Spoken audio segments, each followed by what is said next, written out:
kisah Istana Atap Langit. Istana Atap Langit diproduksi oleh Harapana Records.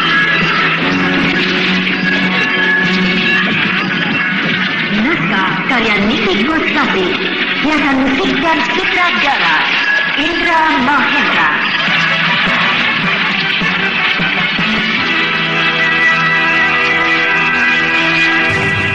Di dalam juga ada penukaran. Nah, tukarkanlah semua uangmu di dalam kepada Bendahara Damiha. Ya, baik. Terima kasih. Kudanya mana? Ditambat di sebelah mana? Aku tidak membawa kuda. Uang tambat kurang 1. Tapi kamu kan sudah aku beri uang. Dan uang itu bisa kau tukarkan sendiri jadi uang Y. Pasti jadinya lebih banyak. 5 kali lipat dari ongkos tambat seekor kuda. Setuju? Setuju besar. Aku setuju. Iya.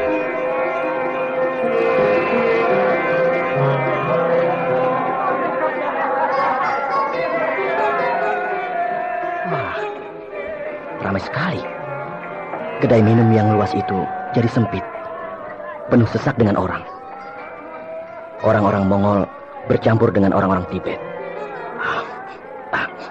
Bau arak dan asap tembakau memenuhi ruangan ini. Pengap sekali.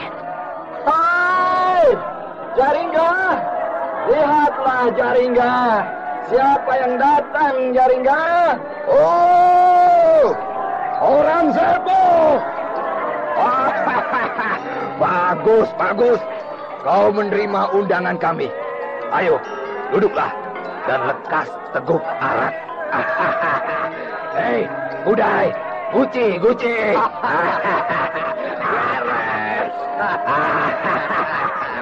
Mari, angkat Guci. Ya, baik. Untuk perkenalan kita. Teguk sampai habis. Baik.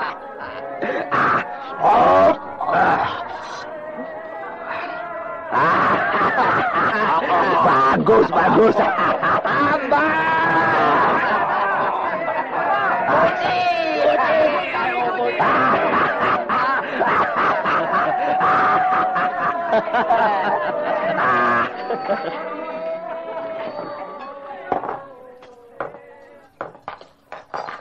Loh, kenapa diam? Semuanya berhenti bersorak, bahkan berhenti bicara. Ada apa? Kita akan menari. Menari? Iya, tarian Mongol. Oh iya? Hip, hip, hurrah! Hip, hip, hurrah! Hip, hip, hurrah! Hip, hip, hurrah! Hip, hop, hip, hop, hip, hop, hip, hop.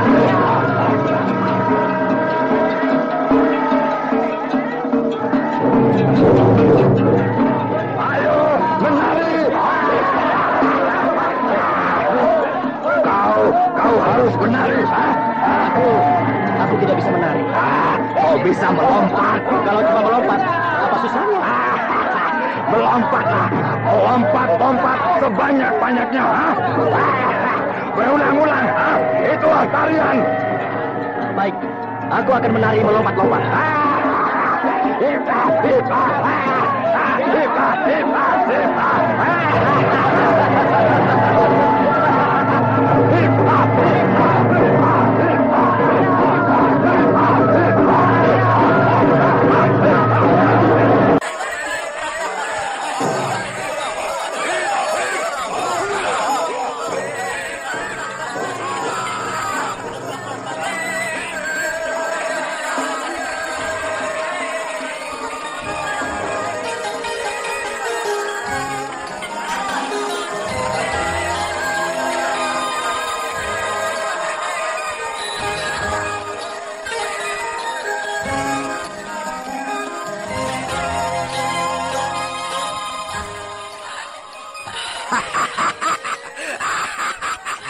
Tidak jelek.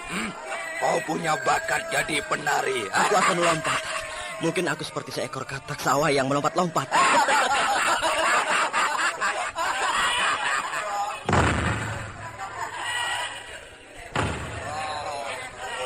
Acara apa lagi? Gulat. Gulat? Iya. Gulat, ayo.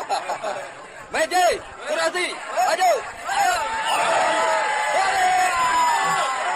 Orang-orang semuanya mundur, lalu membuat lingkaran seperti mau membuat gelanggang pertarungan. Dua orang maju ke tengah gelanggang. Rupanya mereka yang mau mengadu otot, adu gulat. Iya, mereka Meje dan Kurasi, dua orang jago gulat Mongol. Maju! Wah, mereka membuka badan. Bukan main. Badan mereka sangat kekar. Otot-ototnya menonjol. Tubuhnya tinggi dan besar. Seperti dua orang raksasa mau saling banting. Wah,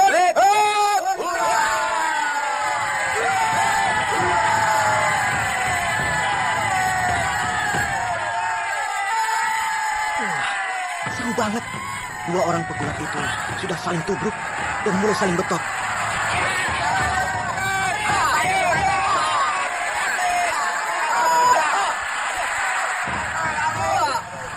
Dua-duanya sama kuat. Belum kelihatan siapa yang lebih kuat.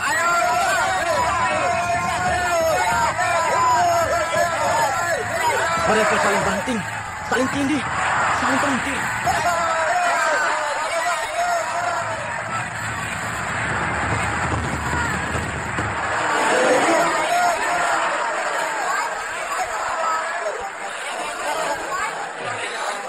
Si Meje yang kalah. Dia tidak berdaya dikunci oleh Kurasi. Jaringa!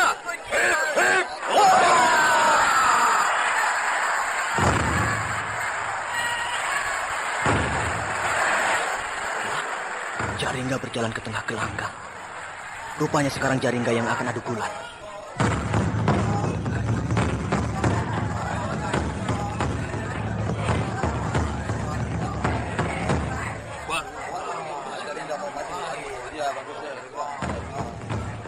Jaringga sudah buka baju. Bagus sekali badannya. Dadanya bidang dan kekar. Bulu dadanya lebat sekali. Ya, kau memanggil aku, Budai? Maju! Maju? Maju kemana? Lawan Jaringga! Apa? Aku harus melawan Jaringga? Ya. Gila. Aku harus adu gulat melawan Jaringga. Kau jangan sinting, Budai. Hip, hip!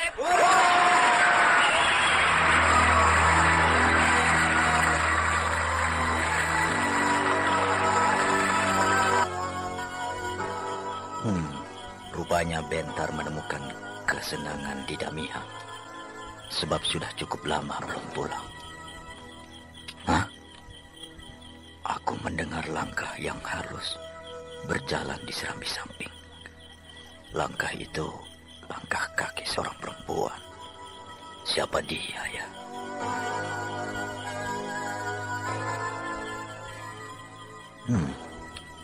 Dia membuka pintu pagar. Siapa perempuan itu? Dan mau apa keluar di waktu malam hari seperti ini? Baik, akan aku lihat. Aku akan melompat ke atas genteng. Ya!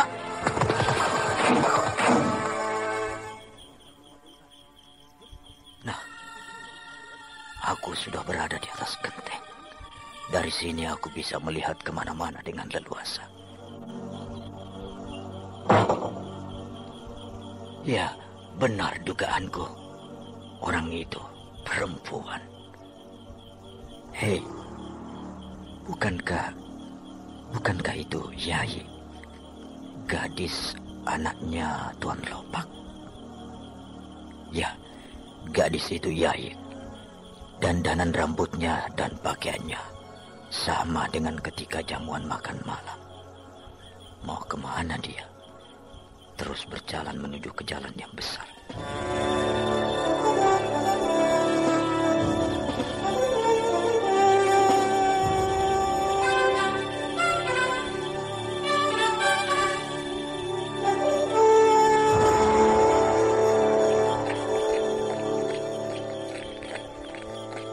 Yai. Siapa? Kau hendak kemana? Tuan Biksu Kampala. Hari telah larut malam. Apakah ada keperluan yang sangat penting? Mau ke Damiha. Ke Damiha? Iya. Ada apa? Maaf. Yayi seorang gadis. Damiha tempat kaum laki-laki bermabuk-mabukan. Saya kira Tuan Biksu juga ada di Damiha. Lah. Saya seorang biksu. Maksud saya, Tuan Biksu bukan untuk minum dan mabuk, tapi menjaga Tuan Muda. Tuan Muda? Iya. Raden Bentar maksud Yayi? Iya. Yayi mencemaskan keselamatan Tuan Muda Raden Bentar. Bentar akan bisa menjaga dirinya sendiri. Tapi di sana banyak tentara Mongol. Dari mana Yayi tahu bahwa Bentar pergi ke Damiha? Pelayan saya melihatnya. Marilah kita bersama-sama ke Damiha. Tuan Biksu ke Damiha? Saya akan ganti pakaian. Berpakaian orang biasa. Dan masuk ke Damiha hanya untuk melihat keadaan Bentar. Kalau memerlukan bantuan. Iya, Tuan Biksu. Nah, kita sudah masuk ke Damiha. Iya. Kita di sini saja. Tidak usah masuk terlalu dalam, ya. Ayo, naik ke atas bangku itu supaya bisa melihat ke seluruh ruangan. Baik, Tuan Biksu. Hus, jangan panggil aku Biksu di sini. Panggil Tuan saja. Ya, baik, Tuan. Tuan. Wah, di tengah-tengah ruangan itu, orang-orang membuat lingkaran, membuat gelanggang. Pasti ada acara adu gula. Maju!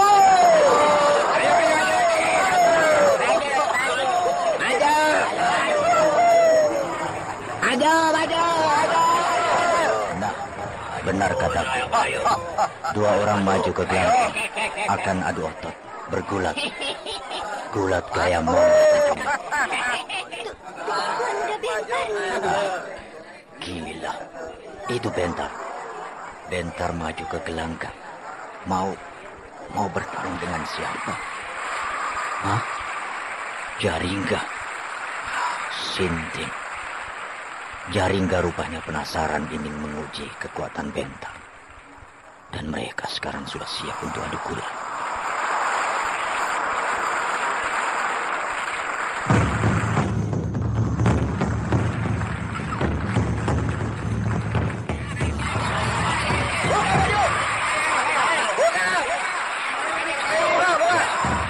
Bentar disuruh membuka bajunya.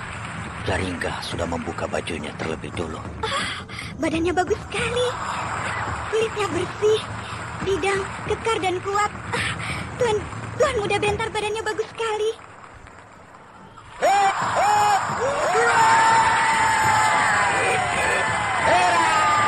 Nah, Bentar dan Jaringga akan mulai bertarung. Mereka bergerak mengitari gelanggang, saling intip, siap untuk saling terkam. Ayo, orang serbu, rekam aku. Aku patahkan tulang pinggangmu. Tidak semudah itu, Jaringga. Perlihatkan kekuatanmu sebagai kepala pasukan tentara Mongol yang terkenal hebat dan kuat. Aku banting kau ke lantai. Dan kau tidak bisa bangun 5 hari. Tulang igamu remuk semuanya.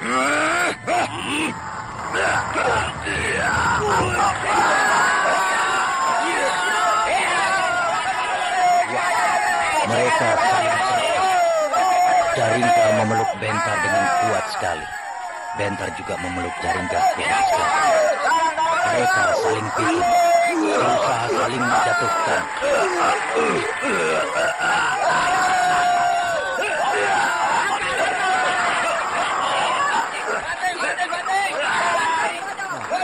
Jaringga mengerahkan tenaga, berusaha mengangkat Bentar ke atas untuk kemudian dipantung ke lantai.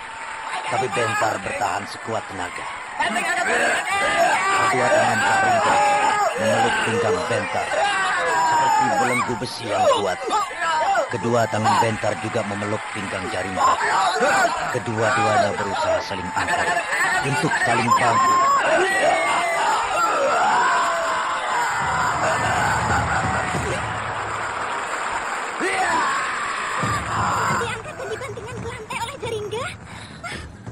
Tapi meskipun Jaringga berhasil mengangkat tubuh Bentar dan membaginya ke lantai, pelukan Bentar tidak lepas, sehingga mereka sama-sama terbanting, dan sekarang mereka bergulat di lantai.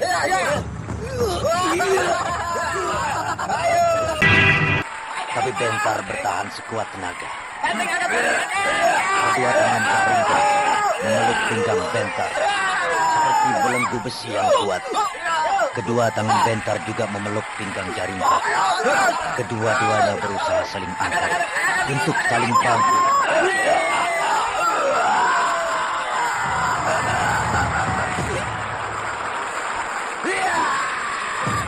Diangkat dan dibantingkan ke lantai oleh Jaringga.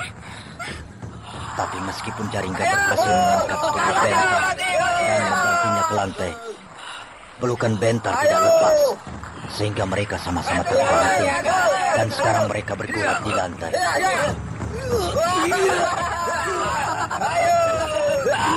Bentar dan Jaringga sekarang bergulat di lantai.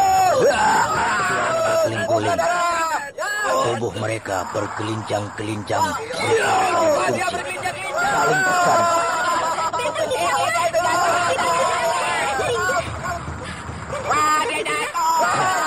Jaringga berhasil menindih Bentar dari atas. Bentar tertelungkup merapat ke lantai.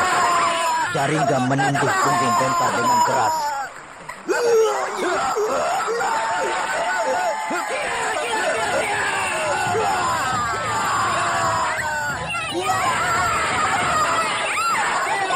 Terbanting dan berada di bawah. Sekarang Jaringga yang berada di bawah. Bentar menekan dari atas.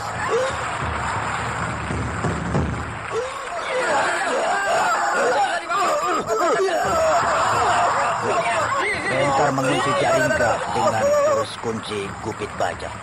Ya, biar kuatnya seperti apa, Jaringga tidak mungkin bisa melepaskan diri.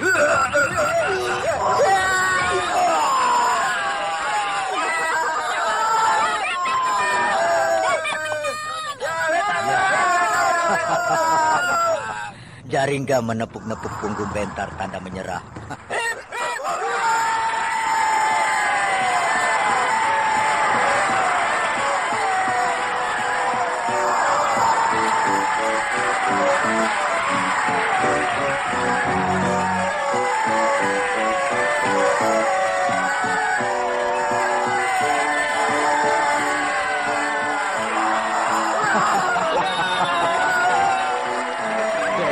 Digotong.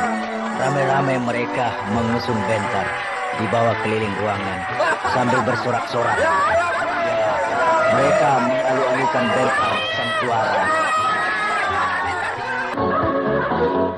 Pada acara adu gulat di Damiha, sebuah kedai minum paling besar dan paling ramai di kota Gyangche, Bentar dapat mengalahkan Jaringga, kepala pasukan Mongol yang berangatan itu.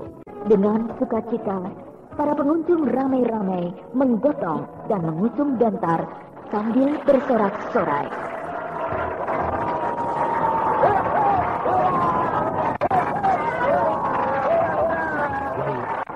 Acara adu gulat sudah selesai. Sebaiknya kita pulang saja. Sebab acara selanjutnya minum-minum.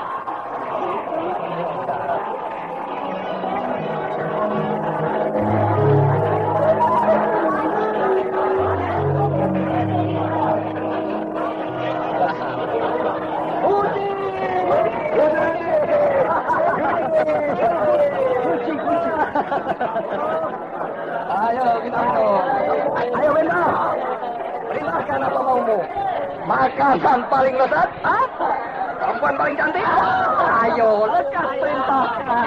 Semua orang akan patuh pada perintahmu. Sekarang ketua. Ketua? Iya, ketua kami. Kepala pasukan Mongol. Kudai, kau jangan ngawur. Jaringga sudah kau kalahkan. Berarti kau kepala kami.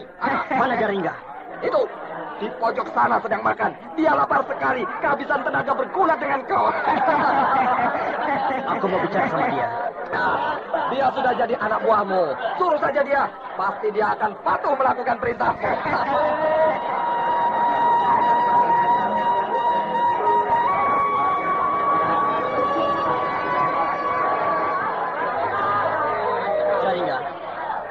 Oi, Bentar. Makan. Makanlah. Apa perintahmu? Tidak ada. Kenapa? Hei, Jaringga. Kau tidak sedih? Apa? Sedih? Kau kalah, lalu jadi bawahanku.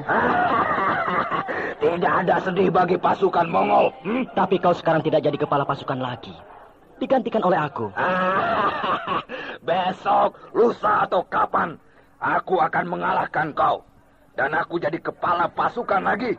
Dan gantian jadi anak buahku, kau.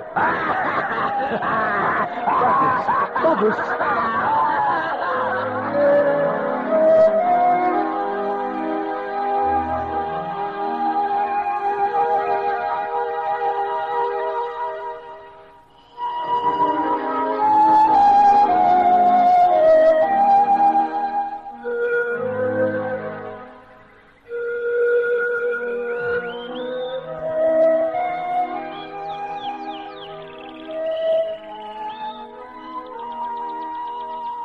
Raden. Hei, Paman Biksu. Pagi-pagi kau sudah bangun. Sudah, Paman. Aku kira kau akan bangun kesiangan. Sebab biasanya kalau malamnya habis minum-minum, besoknya pasti bangun siang. Saya sama sekali tidak mabuk, Paman. Pusing kepala pun saya tidak sama sekali, Paman. Wah, kau hebat sekali. Bisa mengalahkan orang Mongol yang jago minum. Biar saya minum arak berapa gentong, atau minuman keras lainnya sebanyak-banyaknya, saya tidak akan mabuk, Paman. Bagaimana mungkin? Jago minum saja, habis 3 guci mulai pusing. Apalagi gentong. Sebab saya mempergunakan ini. Apa itu? Butir pemunah racun. Hah?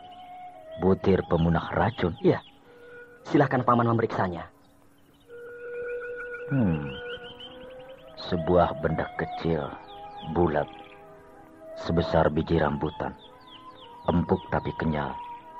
Seperti dibuat dari karet. Saya sendiri tidak tahu dibuatnya dari apa.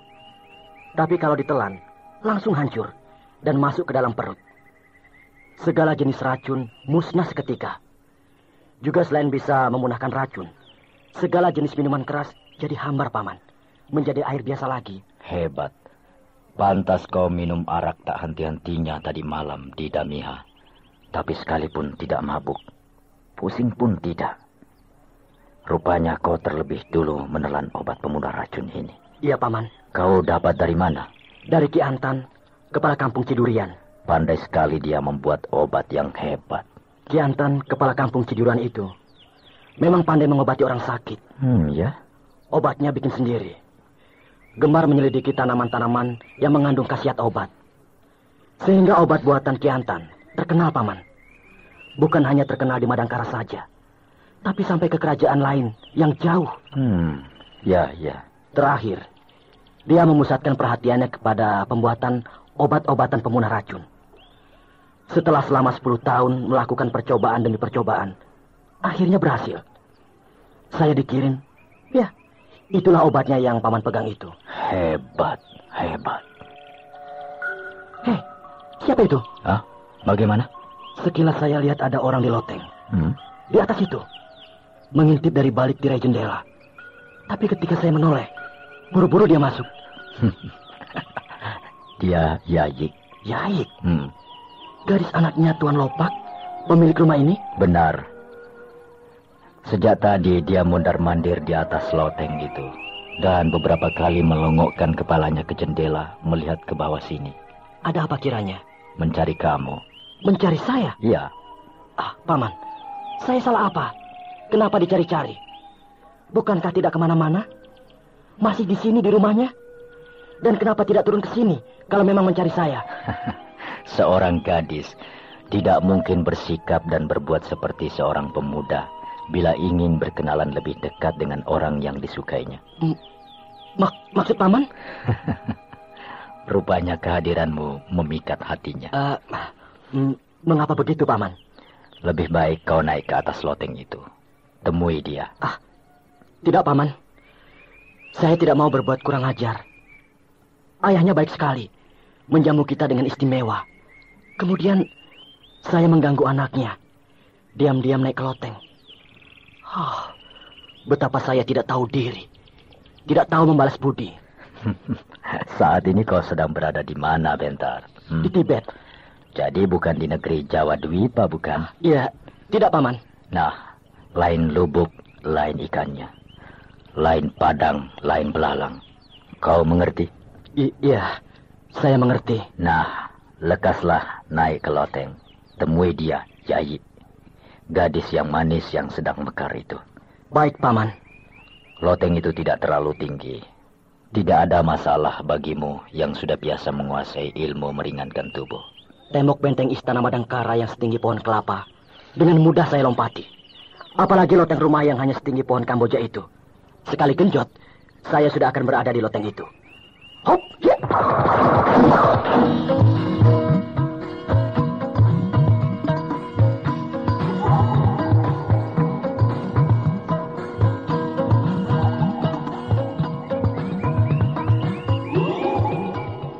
Ya, aku sudah berada di loteng. Lantai atas rumah Tuan Lopak ini ternyata lebih mewah dari keadaan di bawah. Semua perabotan yang ada di lantai atas ini bagus-bagus dan mewah. Rupanya Tuan Lopak menyembunyikan kemewahannya di lantai atas ini. Sedangkan keadaan di bagian bawah biasa-biasa saja. Pintar sekali. Sepintas lalu, rumah Tuan Lopak ini biasa-biasa saja. Ternyata di bagian lantai atas luar biasa, serba mewah.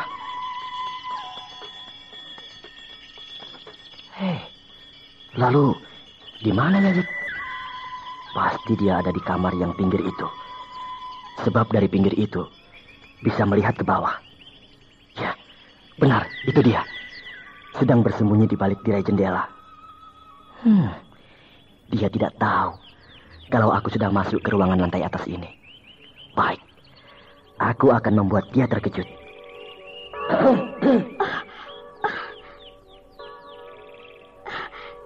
Bentar. Maaf, saya mengganggu. Tidak apa-apa, tidak. Saya hanya jalan-jalan, melihat-lihat keadaan. Ya. Mau minum apa? Apa saja mau. Sebab minuman Tibet semuanya enak. Bagaimana kalau arak? Arak? Bukankah kau jago minum? Jago minum? Tadi malam di Damiha kau juara. Juara gulat dan juara minum. Oh, kau tahu? Aku juga berada di sana. Kau ada di Damiha tadi malam? Ya, berdua dengan Tuan Biksu Kampala. Oh, dengan Paman Biksu Kampala. Kenapa kau terkejut? Berarti kau melihat aku? Ya, kau bergulat dengan Jaringga. Kau hebat, kau menang. Sungguh, aku tidak mengira tadi malam kau ada di sana dan menonton aku. Kau membuka baju, badanmu bagus sekali. Dadamu bidang, kekar, dan kuat. Kau gagah sekali. Gila, gadis ini polos banget. Dia memuji laki-laki yang berada di depannya. Langsung, tanpa ditutup-tutupi. Apakah begini watak gadis Tibet? Tidak suka bicara di belakang, tapi langsung di depan orangnya. Suka, dikatakan suka. Tidak, dikatakan tidak. Terus terang dan belak-belakan. Bentar, aku suka sekali kepadamu. Dan seenaknya saja dia memeluk aku. Kedua tangannya memeluk pundakku dan merebahkan kepalanya di dadaku. Rambutnya harum sekali. Aku sama sekali tidak menduga Yayik yang sehari-harinya nampak halus, lemah lembut, ternyata dia gadis yang berani. Bahkan kelewat berani. Bentar. Kau tidak suka kepadaku? Suka. Kau gadis yang baik. Iya, tadi kau menawarkan aku minum. Nah, mana minumnya? Aku lupa. Ayo, kita ke ruangan depan. Di sana tersedia semua minuman yang lezat. Kau boleh pilih sesuka hatimu. Terima kasih.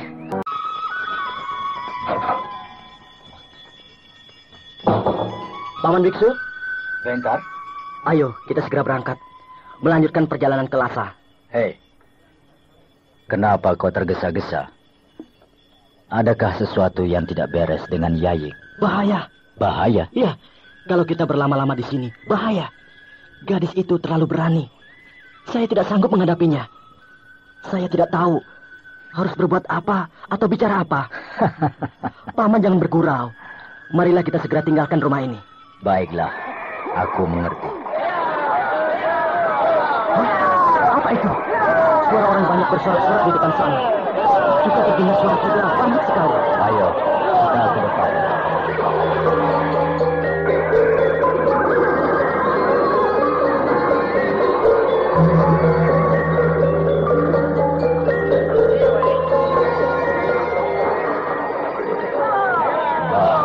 Itu mereka. Pasukan Mongol. Ya, benar. Pasukan berkuda Mongol, 15 orang, berteriak-teriak di depan rumah ini. Mereka mau apa? Apakah mau menyerbu ke rumah Tuan Lopak ini? Bentar, kau lihat siapa mereka. Bentar, kau lihat siapa mereka. Itu Jaringga dan Kudai bersama anak buahnya. Jaringga, Kudai.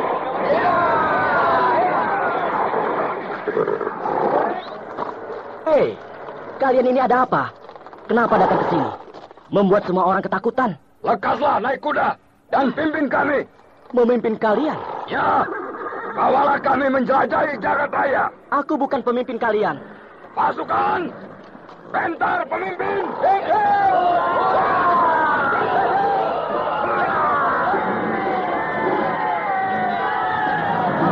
Kau lihat, pasukan Mongol siap sedia dipimpin oleh kau. Tujuan kalian mau kemana? Pulang ke Mongol? Menjelajahi jagat raya. Mongol ada di mana-mana. Mongol negerinya luas, seluas jagat raya. Mongol penguasa jagat raya. Berangkatlah kalian.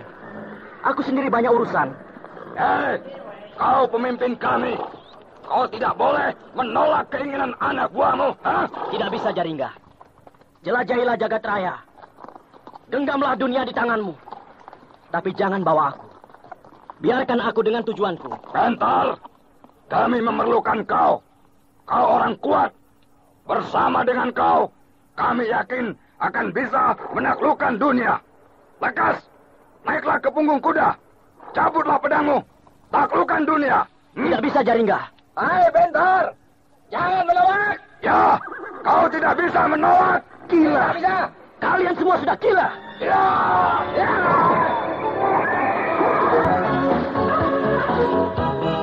Yayi, gadis manis putri Tuan Lopak yang kaya raya, amat suka kepada Bentar.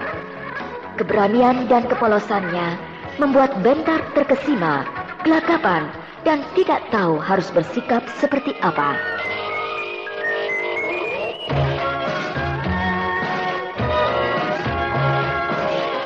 Dalam pada itu, datanglah pasukan Mongol yang dipimpin oleh Jaringga dan Kudai menjemput Bentar untuk memimpin mereka menaklukkan dunia. Tetapi dengan tegas Bentar menolaknya. Tunggu apa lagi? Ini kuda khusus kami sediakan untuk kau. Kuda Mongol lebih hebat dari kuda barbar. Kuda Mongol, kuda penjelajah dunia. Jaringga, aku minta pengertianmu. Aku datang dari jauh, bukan untuk menaklukkan dunia, tapi untuk menuntut ilmu kepada Biksu Kampala. Kau orang kuat. Kaulah yang kami inginkan. Marilah kita menaklukkan dunia. Jadilah seperti Temucin, Sang Jengis Khan penakluk dunia. Atau jadilah seperti Kubilai Khan, Kaisar Agung. Apakah kau tidak ingin menjadi Kaisar yang agung, penguasa dunia? Jaringga sahabatku, aku bukan orang Mongol. Kau sendiri menyebutku orang Sepo. Nah, berarti kau mengakui bahwa aku orang Jawa Dwipa. Terkutuklah laki-laki Mongol yang mengeluarkan air mata. Tapi saat ini aku akan mengeluarkan air mata untuk sebuah persahabatan yang putus. Tidak Jaringga. Persahabatan kita tidak putus. Aku hanya minta kau memberi aku kesempatan untuk menuntut ilmu yang akan berguna bagi masa depanku. Setelah itu, jemputlah aku. Dan aku akan bersamamu menaklukkan dunia. Sumpahmu aku terima. Marilah kita berikrar.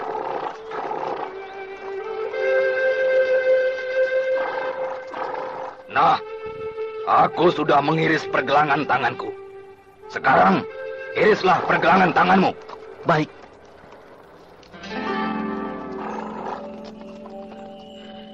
Darahku sudah meleleh keluar dari pergelangan tanganku yang aku iris dengan pisau ini. Darahku juga sudah meleleh.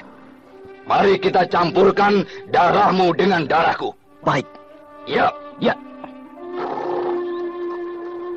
Kau saudaraku. Kau saudaraku. Aku pertaruhkan jiwa untuk menjaga keselamatanmu. Aku pertaruhkan jiwa untuk menjaga keselamatanmu. Hip, hip, hip, hip. Hurrah! Hip, hip, hurrah!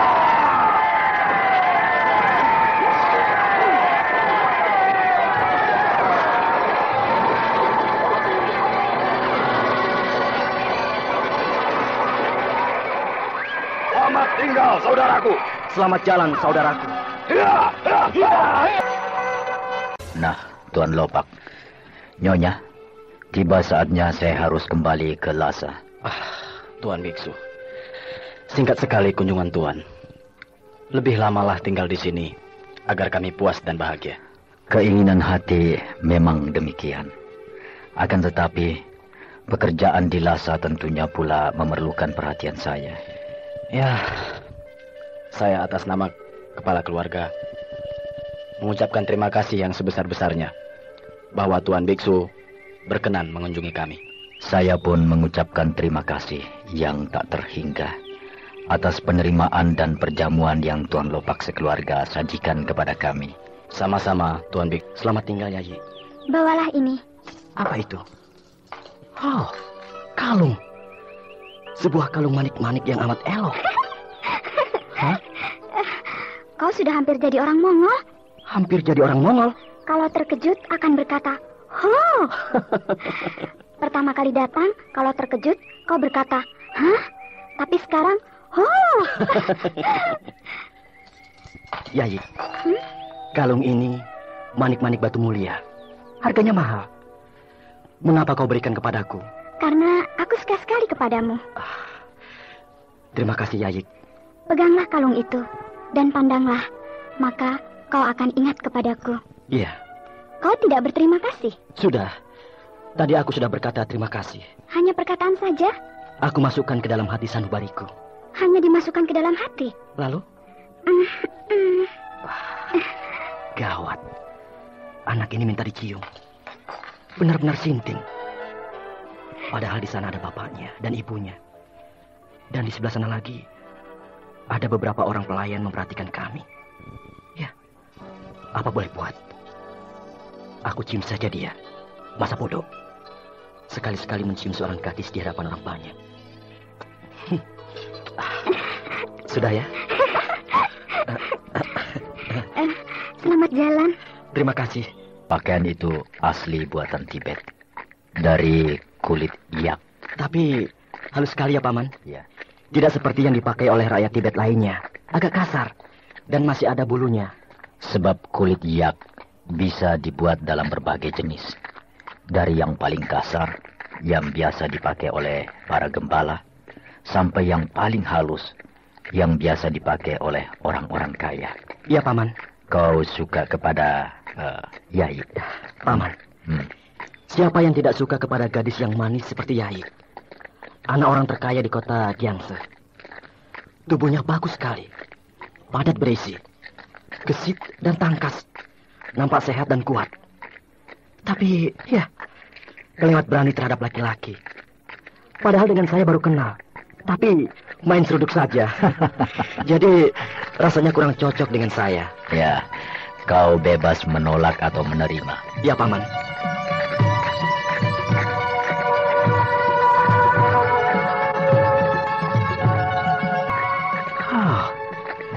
Pemandangan di sini alangkah indahnya. Sejauh mata memandang, yang terlihat hanya tanah berbukit-bukit. Tidak ada pepohonan, melulu hamparan batu-batuan.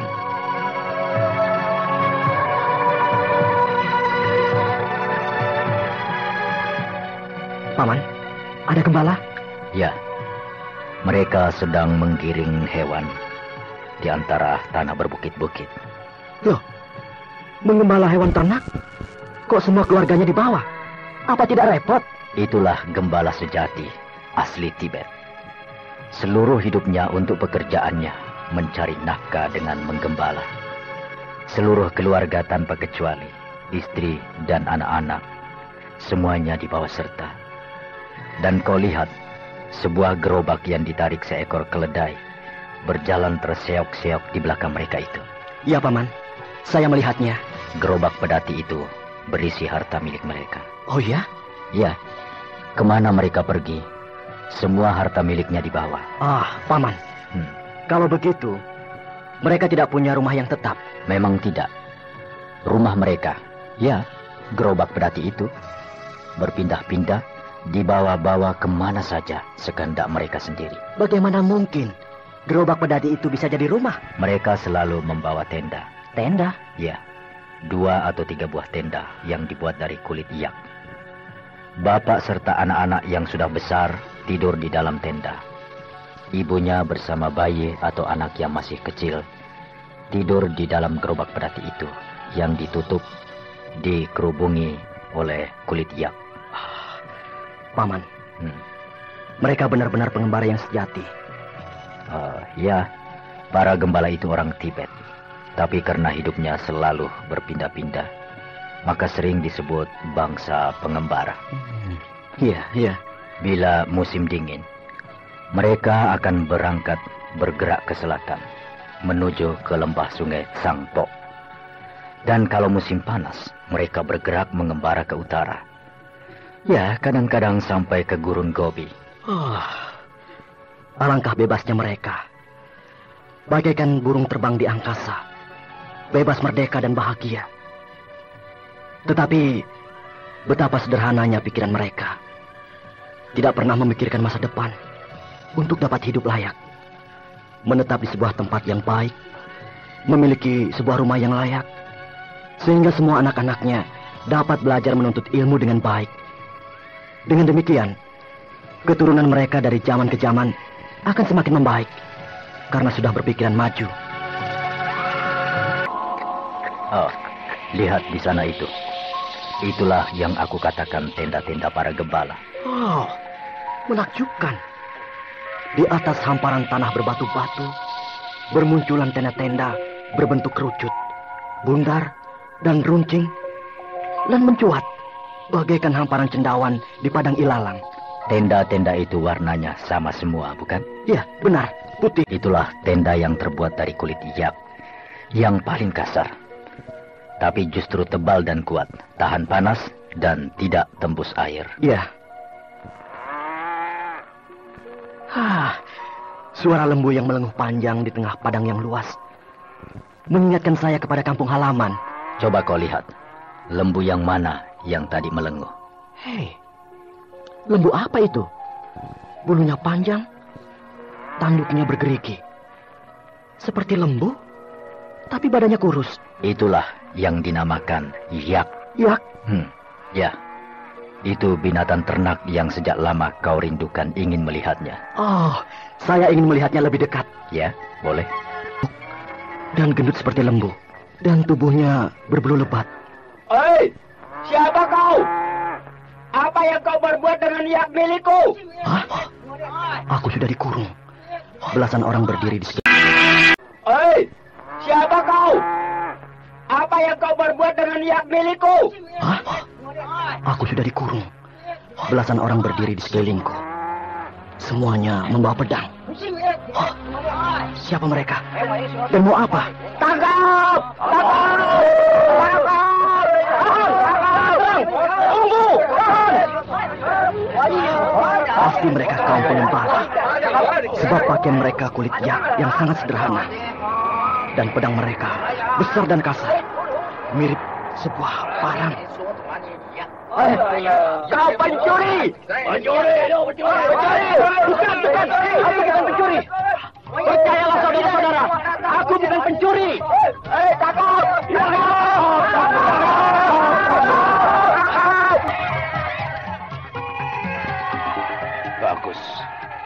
Bentar tidak melakukan perlawanan.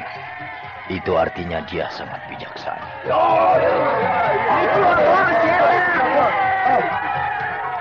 Nah, Bentar diseret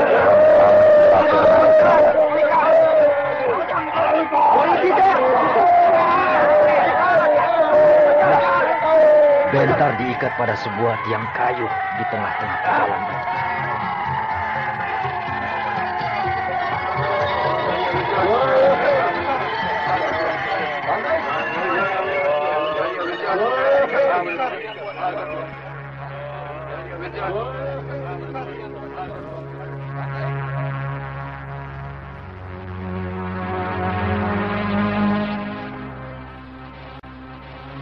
Sialan. Aku disangka pencuri, diseret rame-rame, lalu diikat pada tiang kayu di tengah tegalan seperti ini. Padahal aku cuma ingin tahu lebih dekat seperti apa binatang bernama yak itu.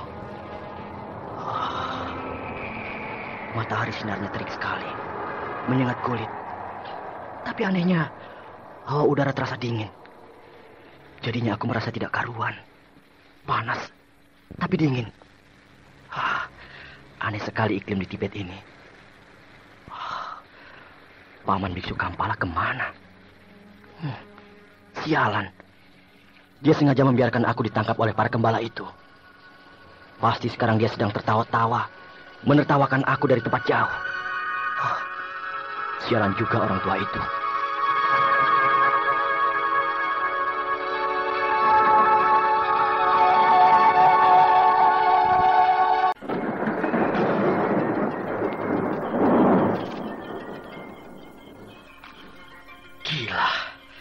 Aku diikat lama banget. Dari sejak tadi pagi, siang, sore, dan sampai malam begini. Tidak dilepaskan juga.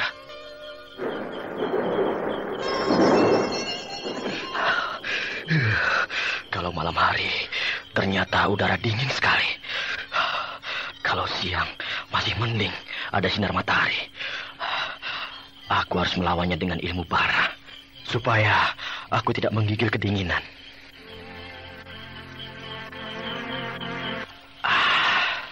Lumayan. Setelah aku mengerahkan ilmu bara, badanku agak hangat. Malah jadi mengantuk. Lebih baik aku tidur. Masa bodoh. Tidur dalam keadaan berdiri, tangan dan kaki diikat.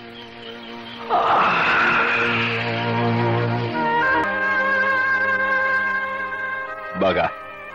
Ya, Dayomo Ketua. Kau periksa pencuri itu. Apakah dia masih hidup atau sudah mati? Baik, Dayomo. Gila. Pencuri ini tidur. Pencuri ini pasti orang gila. Bisa tidur sambil berdiri dan diikat pada tiang. Aku beritahu Ketua Dayomo. Bagaimana, Baka? Kenapa kau panik, Kita menangkap orang gila, Dayomo. Apa? Menangkap orang gila? Ya, pencuri hewan ternak yang kita tangkap itu, ternyata dia orang gila. Apakah dia melakukan perbuatan gila? Dia tidur. Tidur? Ya. Baka. Orang tidur kau sebut orang gila. Barangkali kau sendiri yang sudah gila. Saya tidak gila, Dayomo. Kenapa kau bicara tidak benar? Pencuri itu kita tangkap dan kita ikat tadi pagi. Sampai sekarang, waktu malam, tidak kita lepaskan sedikit juga. Seharusnya dia lemas atau menggigil kedinginan. Ya, kita sudah 3 kali menangkap pencuri hewan ternak. Baru diikat setengah hari saja, sudah berteriak-teriak minta ampun. Karena haus. Minta minum, kemudian kelaparan, minta makan. Ya, itulah. Tapi pencuri yang ini tidak apa-apa, bukan? Ya, dia tidak berteriak-teriak minta minum atau minta makan. Lalu meratap-ratap menangisi dan minta dilepaskan. Minta ampun berkali-kali. Tapi benar juga, pencuri yang ini tidak kedengaran apa-apa. Tapi mungkin dia sudah mati. Tidak, dia tidak mati. Dia tidur, napasnya keras. Mendengkur. Gila juga dia. Bisa tidur sambil berdiri. Dan diikat pada tiang kayu di tengah tegalan. Itulah. Sejak tadi saya katakan gila. Bukan saya yang gila. Tapi pencuri itu. Sudah. Ayo, kita lihat sama-sama. Ya, baik.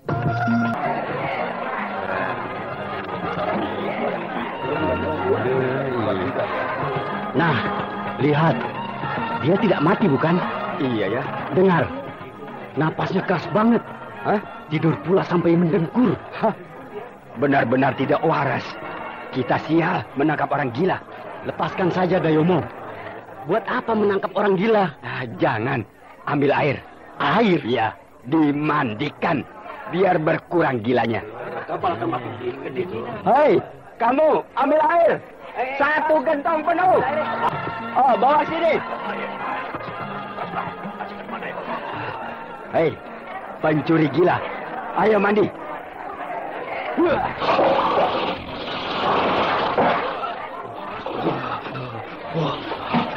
Seger. Aku sudah minum.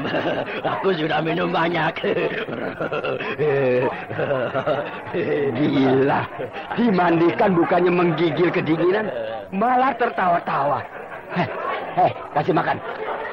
Mau bisa kasih makan bagaimana? Diikat begitu. Buka. Lepaskan dia. Nanti lari padamu. Hei, kamu. Ambil makanan. Baik.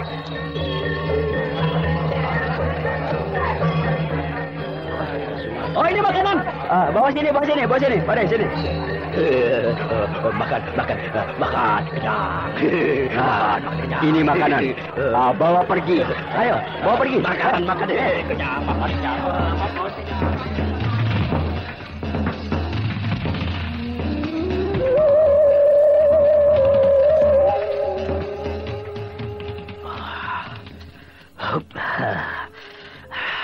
Sebuah pengalaman yang paling sinting seumur hidup. Baru kali ini aku jadi orang gila. Paman Biksu. Ternyata kau pandai bermain sandiwara. Itu karena Paman Biksu tidak muncul untuk menolong saya yang diseret oleh para gembala itu. Tapi kau dapat oleh-oleh, bukan? Saya jadi malu sendiri. Diberi bungkusan makanan, diusir, sambil diolok-olok orang banyak. Persis seperti gembel pengemis yang minta-minta. Coba buka bungkusan makanan itu. Apa isinya? Iya. Wah, daging. Oh, itu daging yak. Wah, sekarang kalau saya makan daging yak, tidak penasaran lagi. Sebab sudah melihat binatangnya.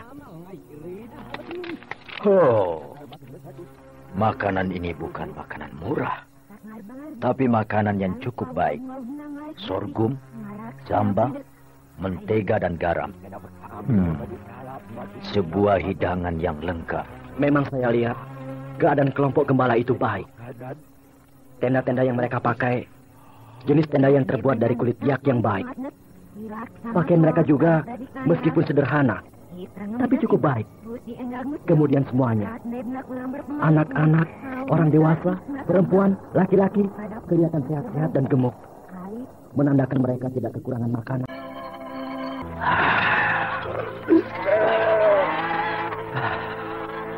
Hari sudah terang. Gila. Aku tidur cuma di atas batu. Tapi bisa lelap sampai bangun kesiangan. Kelompok gembala di sana itu juga rupanya sudah akan mulai kegiatan. Hewan-hewan milik mereka, kambing, keledai, dan yak, digiring dan dikumpulkan banyak sekali. Suaranya ramai dan riuh. Kalau melihat begitu, kehidupan para gembala itu sangat menyenangkan. Yang laki-laki sibuk mengurus hewan-hewan, sedangkan yang perempuan dan anak-anak sibuk pula membereskan tenda-tenda bekas mereka tidur tadi malam.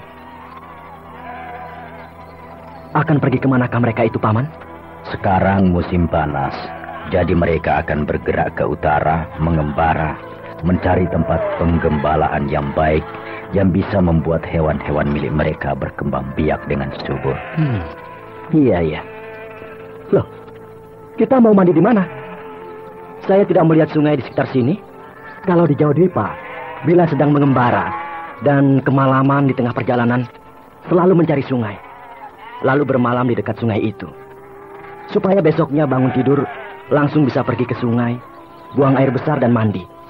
Kalau perlu, mencuci pakaian yang kotor. Dan mencari sungai di sana mudah sekali. Sebab banyak. Tapi di sini, sudah 10 hari kita menempuh perjalanan. Sekalipun saya tidak menjumpai sungai. Di bagian wilayah tengah ini, memang tidak ada sungai. Kalaupun ada, hanyalah parit-parit kecil. Tapi di wilayah bagian selatan banyak. Sungainya besar-besar dan airnya bersih. Lalu sekarang ini, kita mau mandi di mana? Apa harus menggali tanah, mencari sumber air? Sudah saatnya kau harus menyesuaikan diri dengan kebiasaan orang Tibet. Jadi harus bagaimana? Mandi cukup hanya dengan air 1 kantung kulit. Wah, kantung kulit itu kecil. Paling banyak airnya cuma 2 kendi. Mana cukup untuk mandi?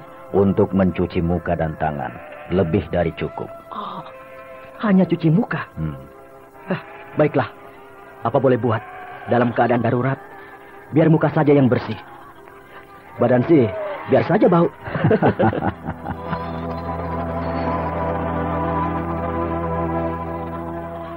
Kita punya persediaan air putih, hanya 2 kantung kulit itu. Lalu kalau kita pakai untuk mencuci muka dan mencuci tangan, kita akan kehabisan air minum di perjalanan. Di dalam menempuh perjalanan yang jauh, jangan minum air putih, tapi minumlah ini. Teh dicampur dengan garam dan mentega. Tahan lama, tidak mudah haus, dan menambah kekuatan pada tubuh kita. Selain itu, tidak mudah kena sakit, kena iklim dan udara yang ganas. Di negerimu Jawa Dwipa, memang paling baik minum air putih. Ya, paling baik kalau minum air putih. Karena cocok dengan iklimnya yang hanya mengenal 2 musim, yaitu musim kemarau dan musim hujan. Tapi di negeri Tibet ini, musimnya banyak. Ada musim panas, musim dingin, musim salju, musim semi, dan sebagainya. Jadi minuman yang seperti inilah yang paling cocok dengan iklim Tibet, yaitu teh, dicampur garam dan mentega. Baiklah, Paman. Saya akan berusaha menyesuaikan diri dengan iklim negeri Tibet ini. Bagus. Mari, Paman. Saya sudah siap untuk melanjutkan perjalanan menuju ke Lhasa. Ya, dan kelompok gembala itu pun sudah siap untuk berangkat melakukan pengembaraan.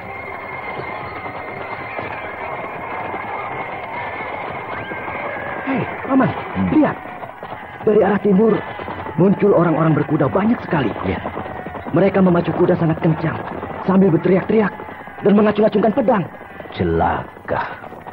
Orang-orang Bardis. Bardis? Ya, suku bangsa liar yang mendiami wilayah timur. Mereka sering merampok gembala. Sekarang juga pasti mereka mau merampok kelompok gembala itu. Kelompok gembala itu sangat panik. Tapi mereka berusaha siap siaga akan melakukan perlawanan.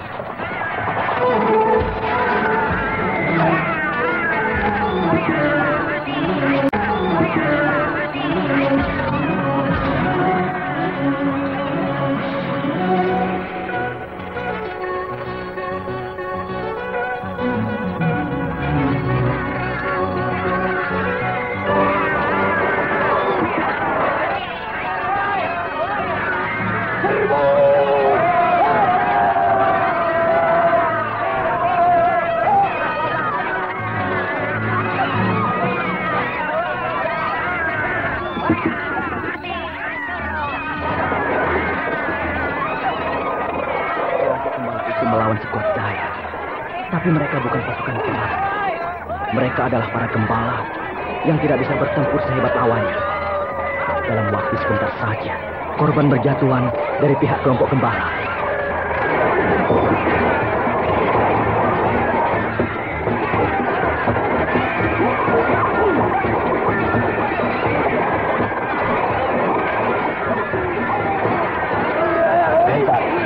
Kau bantu para gembala itu. Aku akan menyelamatkan anak-anak kecil dan perempuan, keluarga para gembala itu. Baik, Paman.